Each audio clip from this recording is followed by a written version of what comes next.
ও স্নেহের 2024 সালের নতুন বছরের দশম শ্রেণীর ছাত্রছাত্রী বন্ধুরা, আশা করি তোমার সবাই ভালো আছো। আজ আমরা যে বিষয়টি নিয়ে আলোচনা করব, দশম শ্রেণীর ফার্স্ট সামেটিভ অর্থাৎ প্রথম পর্যায়ক্রমিক মূল্যায়নের বাংলার সম্পূর্ণ অধ্যায়ভিত্তিক 3 এবং 5 মার্কের সাজেশন নিয়ে।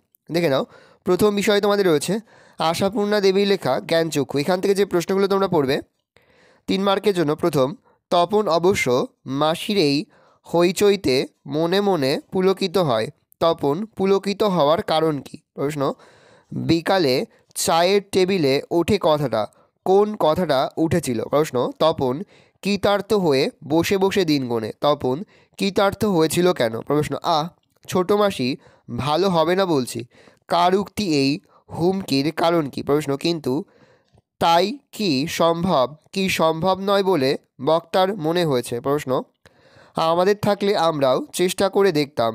আমাদের বলতে কাদের কথা বলা হয়েছে, তাদের কোন চেষ্টার কথা বোঝানো হয়েছে? প্রশ্ন, আজ আর অন্য কথা নেই, আজ দিনটির বিশেষত্ব কি, সেই দিন আর অন্য কথা নেই কেন? প্রশ্ন, শুধু এই দুঃখের মুহূর্তে গভীর সংকল্প করে তপন। দুঃখের মুহূর্তটি কি, তপন কি সংকল্প করেছিল? পরের প্রশ্ন, তার চেয়ে দুঃখের কিছু নেই, তার থেকে অপমানের। তার চেয়ে বলতে কি বোঝানো হয়েছে? এখান থেকে 5 মার্কের জন্য যে প্রশ্নগুলো পড়বে, রত্নের মূল্য জহুরির কাছে। রত্ন ও জহুরি বলতে কি বোঝানো হয়েছে, উদ্ধৃত উক্তিটির তাৎপর্য বুঝিয়ে দাও। প্রশ্ন, কিন্তু নতুন মেসমশাইকে দেখে জ্ঞানচক্ষু খুলে গেল তপনের। নতুন মেসমশাইয়ের পরিচয় দাও, তাকে দেখে তপনের জ্ঞানচক্ষু খুলে যাওয়ার কারণ কি? 3 নম্বর, পৃথিবীতে এমন অলৌকিক ঘটনা ঘটে, কোন ঘটনাকে অলৌকিক বলা হয়েছে, একে অলৌকিক বলার কারণ কি? প্রশ্ন, তপনের মনে হয় আজ যেন তার জীবনের সবচেয়ে দুঃখের দিন। আজ বলতে কোন দিনের কথা বলা হয়েছে, এমন মনে হওয়ার কারণ কি? পরে তোমাদের রয়েছে পাবলো নেরুদার লেখা অসুখী একজন। এখান থেকে যে প্রশ্নগুলো পড়বে, একদিকে রাস্তায় ঘাস জন্মায়, অন্যদিকে পাথরের মতো বছরগুলো মাথার ওপর নিয়ে মেয়েটি অপেক্ষা করে। এই বৈপরীত্যের ছবিটি কবিতায় কেমনভাবে ধরা দিয়েছে ব্যাখ্যা করো। প্রশ্ন, পাথরের মতো পরপর পাথরের মতো বছরগুলোকে পাথরের মতো বলা হয়েছে কেন?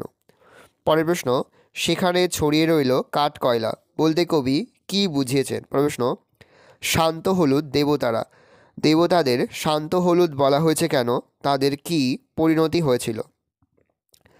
5 মার্কের জন্য যে প্রশ্নগুলো পড়বে দেখে নাও। আর সেই মেয়েটি আমার অপেক্ষায়, অপেক্ষামান সেই নারীর মধ্যে দিয়ে কবি মানবীয় ভালোবাসার যে অনিবার্ণ দীপ্তিকে ফুটিয়ে তুলেছেন তা পাঠ্য কবিতা অবলম্বনে আলোচনা করো। প্রশ্ন, তারপর যুদ্ধ এলো।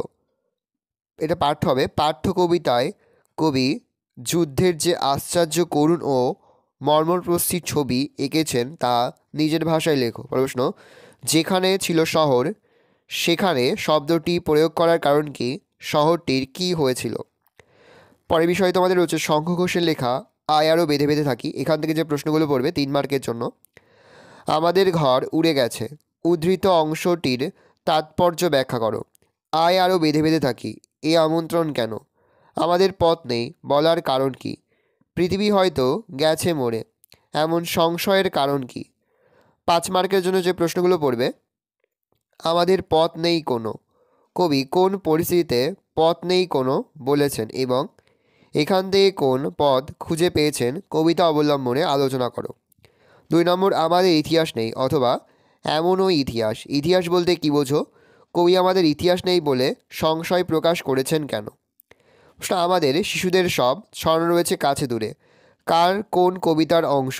মূল গ্রন্থের নাম কি? পাঠ্য কবিতা অনুসারে পংক্তি দুটির তাৎপর্য আলোচনা করো। পরের বিষয় তোমাদের হচ্ছে আফ্রিকা, রবীন্দ্রনাথ ঠাকুরের লেখা। 3 মার্কের জন্য যে প্রশ্নগুলো পড়বে, স্রষ্টা যখন নিজের প্রতি অসন্তুষ্ট, স্রষ্টাকে তিনি নিজের প্রতি অসন্তুষ্ট হয়েছিলেন কেন? ছিনিয়ে নিয়ে গেল তোমাকে। তোমাকে বলতে কাকে বোঝানো হয়েছে? কে তাকে কোথা থেকে ছিনিয়ে নিয়ে গেছে? এটা হায় ছায়াবৃত্ত। ছায়াবৃত্তকে তাকে ছায়াবৃত্ত বলার কারণ কি? এলো ওরা লোহার হাত করে নিয়ে, ওরা কারা? পংক্তিটির তাৎপর্য বিশ্লেষণ করো। সভ্যের বর্বর লোভ নগ্ন করল আপন নির্লজ্জ অমানুষতা, তাৎপর্য ব্যাখ্যা করো। সমুদ্র পাড়ে সেই মুহূর্তেই সমুদ্র পাড়ে বলতে কী বোঝানো হয়েছে? সেই মুহূর্তে কী ঘটেছিল? 5 মার্কের জন্য যে প্রশ্নগুলো পড়বে দেখে নাও। আফ্রিকা কবিতাটির হবে কবিতাটির নামকরণ কতখানি সার্থক হয়েছে তা আলোচনা করো। প্রশ্ন, বিদ্রূপ করেছিলেন বিভীষণকে। বিদ্রূপের ছদ্মবেশে শশাঙ্ককে চাচ্ছিলেন হার মানাতে। বিভীষণকে বিদ্রূপ করা বলতে কী বোঝানো হয়েছে? আফ্রিকা কবিতায় বিদ্রূপের ছদ্মবেশে শঙ্কাকে হার মানানোর তাৎপর্য কবিতা অবলম্বনে বুঝিয়ে দাও। প্রশ্ন, দাঁড়াও ওই মনোহরা মানবীর দ্বারে। কাকে দাঁড়াতে বলা হয়েছে? মানহারা, এটা মনে হবে মনোহরা মানবী সম্বোধনের কারণ কি? পরে হচ্ছে শ্রীপান্থ রচিত হারিয়ে যাওয়া কালিকলম। এখান থেকে যে বিষয়গুলো পড়বে দেখে নাও 5 মার্কের জন্য। কালগুনে বুঝি বা আজও আমরাও তাই। আমরা কারা? তাই বলতে কি বোঝানো হয়েছে? আমরা কালিও তৈরি করতাম নিজেরাই। কালি তৈরির পদ্ধতি সম্পর্কে যা জানো লেখো। পরের প্রশ্ন, হারিয়ে যাওয়া কালিকলম প্রবন্ধে যে নানা ধরনের কলমের বর্ণনা পাওয়া গেছে তা সংক্ষেপে আলোচনা করো। প্রশ্ন, এককালে বাংলায় তাকে বলা হতো ঝর্ণা কলম। তাকে বলতে কি বোঝানো হয়েছে? ঝর্ণা কলমের ইতিহাস সম্পর্কে যা জানো লেখো। প্রশ্ন, পরের বিষয় রয়েছে দোয়াত যে কত রকমের হতে পারে না দেখলে বিশ্বাস করা শক্ত।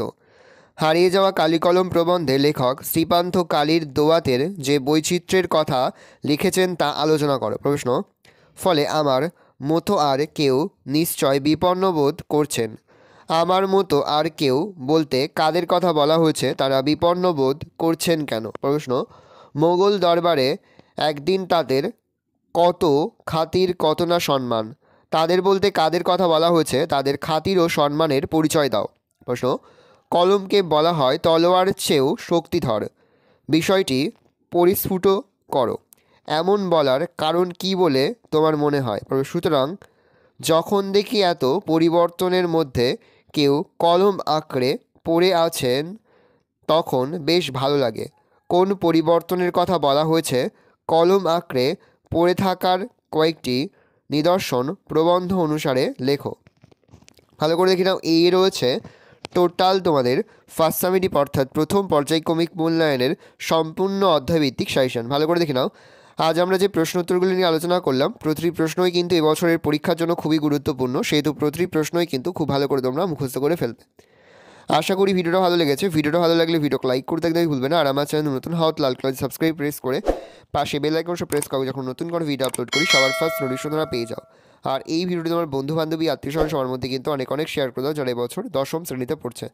আমরা কিন্তু ইতিমধ্যে দশম শ্রেণীর প্রতি বিষয়ের সিলেবাস, প্রশ্ন কাঠামো এবং নমুনা প্রশ্নপত্র কিন্তু আপলোড করে দিয়েছি, এবং তার পাশাপাশি প্রতি বিষয় অধ্যায়ভিত্তিক উত্তর সহ সাজেশন এবং বড় প্রশ্নের সাজেশন কিন্তু আপলোড করে দিয়েছি পর্যন্ত। সেই ভিডিওগুলো না দেখে থাকো, ভিডিওগুলো কিন্তু তাড়াতাড়ি দেখে নাও। তোমাদের সকলকে জানাই আগাম পরীক্ষার অনেক অনেক শুভেচ্ছা এবং অভিনন্দন। আশা করি সকলের পরীক্ষায় খুব ভালো হবে। একেবারে ভিডিও শেষে স্ক্রিনে তোমরা একটা প্লেলিস্ট দেখতে পারবে, তার উপরে ক্লিক করলেই সমস্ত ভিডিওগুলোই কিন্তু তোমরা পর পর দেখে নিতে পারবে। ভালো করে দেখে নাও সম্পূর্ণ অধ্যায়ভিত্তিক সাজেশনটা।